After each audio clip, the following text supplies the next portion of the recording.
Life of पाई 2001 में प्रकाशित यान मार्टेल द्वारा एक कनाडाई दार्शनिक उपन्यास है।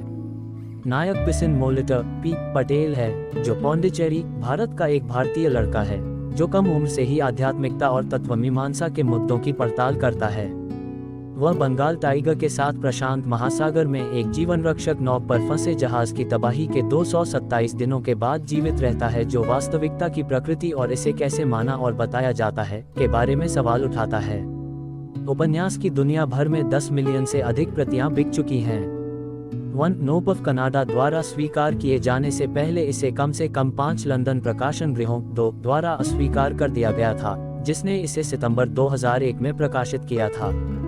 यूके संस्करण ने अगले वर्ष मैन बुकर पुरस्कार जीता।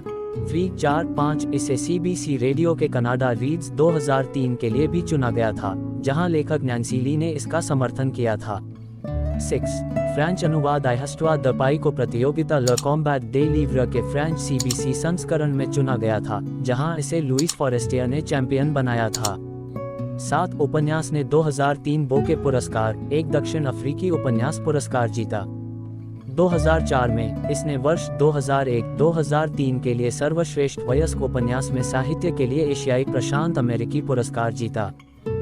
2012 में इसे एंग ली द्वारा निर्देशित एक फीचर फिल्म में डेविड मैगी द्वारा पटकथा के साथ रूपांतरित किया गया था। 2022 में राष्ट्रमंडल लेखकों द्वारा 70 पुस्तकों की बिग जुबली रीड सूची में उपन्यास को शामिल किया गया था, जिसे एलिजाबेथ द्वितीय की प्लेटिनम जयंती मनाने के लिए चुना गया था। भाग 1 1960 के दशक में कथावाचक पिसिन मोलिटर पटेल पौंडीचेरी के एक चिड़ियाघर के प्रबंधक के बेटे के रूप में बड़े हुए। बाद में वहां अपने जीवन के बारे में बताते हुए वह चिड़ियाघरों के विरोध पर अंतर्दृष्टि प्रदान करता है और अपने विचार व्यक्त करता है कि विचार के समर्थकों की तुलना में जानवर कम नकारात्मक प्रतिक्रिया क्यों करते हैं। कथावाचक वर्णन करता है कि फ्रांस में स्विमिंग पूल को श्रद्धांजलि के रूप में उसने अपना पूरा नाम कैसे प्राप्त किया। जब स्कूल के साथ ही उसका पहला नाम पिसिंग में बदलकर उसे चिढ़ाते हैं, तो वह माध्यमिक विद्यालय शुरू करने पर अपने नाम का संक्षिप्त रूप पाई स्थापित करता है। उनका कहना है कि नाम उस पारलौकिक संख्या को सम्मान देता है जो एक वृत्त की परिधि और उसके व्यास का अनुपात है।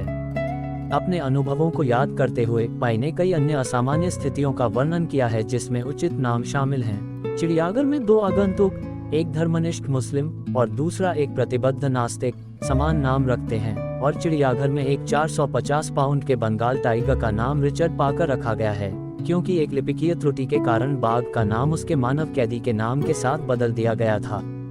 10 एक दिन पाए और उसके बड़े भाई रवि को चिड़ियाघर में रखे जाने वाले जानवरों के खतरों के बारे में एक तात्कालिक सबक दिया जाता है। यह एक बकरी को दूसरे बाघ को खिलाए जाने के साथ शुरू होता है। इसके बाद चिड़ियाघर का पारिवारिक दौरा होता है, जिसके दौरान उसके पिता प्रत्येक जानवर की आक्रामक जैविक विशेषताओं के बारे में बताते हैं। पाई एक हिंदू के रूप में पली बड़ी है और शाकाहार का अभ्यास करती है।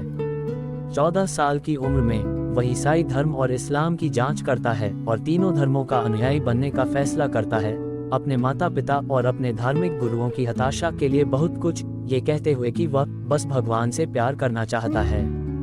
11 वह प्रत्येक धर्म के लेंस के माध्यम से ईश्वर को समझने की कोशिश करता है और प्रत्येक में लाभ पहचानने लगता है। कुछ साल बाद फरवरी 1976 में उस अवधि के दौरान जब भारतीय प्रधानमंत्री इंदिरा गांधी ने द इमरजेंसी की घोषणा की, पाई के पिता ने चिड़ियाघर को बेचने और अपनी पत्नी और बेटों के साथ कनाडा जाने का फैसला किया। भाग 2 संपादित करें। उपन्यास का दूसरा भाग जुलाई 1977 में पाई के परिवार के साथ शुरू होता है, जो एक जापानी मालवाहक तसिमत्सुम में सवार है, जो अपने चिड़ियाघर से उत्तरी अमेरिका में जानवरों को ले जा रहा है। मनीला से बंदरगाह के बाहर कुछ दिनों के बाद जहाज एक तूफान का सामना करता है और डूब जाता है। पाई एक छोटी सी लाइफ बोट में भागने का प्रबंधन करता है, केवल ये जानने के लिए कि नाव में धब्बेदार लकड़बग्घा, एक घायल ग्रांट का ज़ेबरा और ऑरेंज जूस नामक एक ओरंगुटान भी है। लकड़बग्घा ज़ेबरा को मारता है और फिर संतरे का रस। नाव के तिरपाल के नीचे एक बाघ छिपा हुआ है। ये रिचर्ड पाकर है, जो लकड़बग्घे के हमले से कुछ समय पहले स्वयं पाई की स्पष्ट सहायता से जीवन रक्षक नौक पर चढ़ा था। अचानक अपने पनाहगाह से निकलते हुए रिचर्ड पाकर लकड़बग्घे को मारकर खा जाता है। डरा हुआ पाई बचाव फ्लोटेशन उपकरणों से एक छोटी सी बेड़ा बनाता है इसे नाव के धनुष से बांधता है और इसे अपनी सेवानिवृत्ति की जगह बनाता है। वह संकेतों के लिए एक सीटी का उपयोग करते हुए रिचर्ड पाकर को एक सकारात्मक पुष्टाहार के रूप में भोजन का उपयोग करके और एक दंड तंत्र के रूप में समुद्र मंथन का उपयोग करके एक विनम्र भूमिका निभाने के लिए कंडीशनिंग करना शुरू कर देता है। जल्द ही पाई खुद को अल्फा जानवर के रूप में स्वीकार करता है और अंत में अपने बिल्ली के समान साथी के साथ नाव साझा करने में सक्षम होता है। अंत में स्वीकार करता है कि रिचर्ड पाकर वह है जिसने उसे अपनी परीक्षा से बचने में मदद की। पाई प्रशांत महासागर में बहाव के दौरान विभिन्न घटनाओं को याद करती है। अपने सबसे निचले बिंदु पर जोखिम उसे अंधा बना देता है और मछली पकड़ने में असमर्थ हो जाता है। प्रलाप की स्थिति में वह एक समुद्री एको के साथ बात करता है, जिसे वह शुरू में रिचर्ड पाकर के रूप में पहचानता है, जिसने बोलने की क्षमता प्राप्त कर ली है। लेकिन यह एक अन्य अंधा भगोड़ा निकला, एक फ्रांसीसी जो जीवन रक्षक नौक पर चढ़ता है। पाई को मारकर खा जाता है, लेकिन रिचर्ड पाकर द्वारा तुरंत मार दिया जाता है। कुछ समय बाद पाई की नाव शैवाल के तैरते द्वीप नेटवर्क पर किनारे पर आ जाती है, जहां सैकड़ों हजारों मीरकैट रहते हैं। जल्द ही पाई और रिचर्ड पाकर ने ताकत हासिल कर ली, लेकिन द्वीप के पौधे के जीवन की मांसाहारी प्रकृति की लड़के की खोज ने उसे समुद्र में लौटने के लिए मजबूर कर दिया। जहाज के डूबने के 227 दिनों के बाद लाइफ बोट मैक्सिको में एक समुद्र तट पर धुल जाती है, जिसके बाद रिचर्ड पाकर बिना पीछे देखे पास के जंगल में गायब हो जाता है। पाई के अचानक चले जाने पर उसका दिल टूट जाता है और उसे विदाई भी नहीं मिलती। भाग 3 संपादित करें। उपन्यास के तीसरे भाग में पाई और जापानी परिवहन मंत्रालय के 2 अधिकारियों के बीच बातचीत का वर्णन है, जो जहाज की तबाही की जांच कर रहे हैं।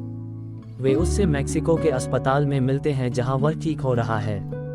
पाई उन्हें अपनी कहानी सुनाता है, लेकिन अधिकारी इसे अविश्वसनीय मानकर खारिज कर देते हैं। पाई फिर उन्हें एक दूसरी कहानी पेश करती है, जिसमें वह चिड़ियाघर के जानवरों के साथ नहीं, बल्कि जहाज के रसोई, एक ताइवानी नाविक के टूटे पैर और अपनी मां के साथ जीवन रक्षक नौक पर भटक रहा है। रसोइया मछली पकड़ने के चारे के रूप में उपयोग करने के लिए नाविक के पैर को काट देता है, फिर नाविक के साथ साथ पाई की मां को भी भोजन के लिए मार देता है।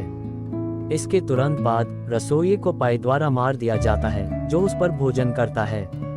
जांचकर्ता 2 कहानियों के बीच समानताएं नोट करते हैं। वे जल्द ही निष्कर्ष निकालते हैं कि लकड़बग्घा रसोइये का प्रतीक है, ज़ेबरा नाविक और ओंगुटान पाई की मां और बाघ पाई का प्रतिनिधित्व करता है। पाई बताते हैं कि न तो कहानी को सिद्ध किया जा सकता है और न ही जहाज की तबाही के कारण की व्याख्या की जा सकती है, इसलिए वह अधिकारियों से पूछते हैं कि वे कौन सी कहानी पसंद करते हैं, जानवरों के बिना या जानवरों वाली। वे अंत में जानवरों के साथ कहानी चुनते हैं। पाई उन्हें धन्यवाद देते हैं और कहते हैं, और इसलिए ये भगवान के साथ जाता है। जांचकर्ता तब चले जाते हैं और पहली कहानी में विश्वास व्यक्त करते हुए एक रिपोर्ट दर्ज करते हैं।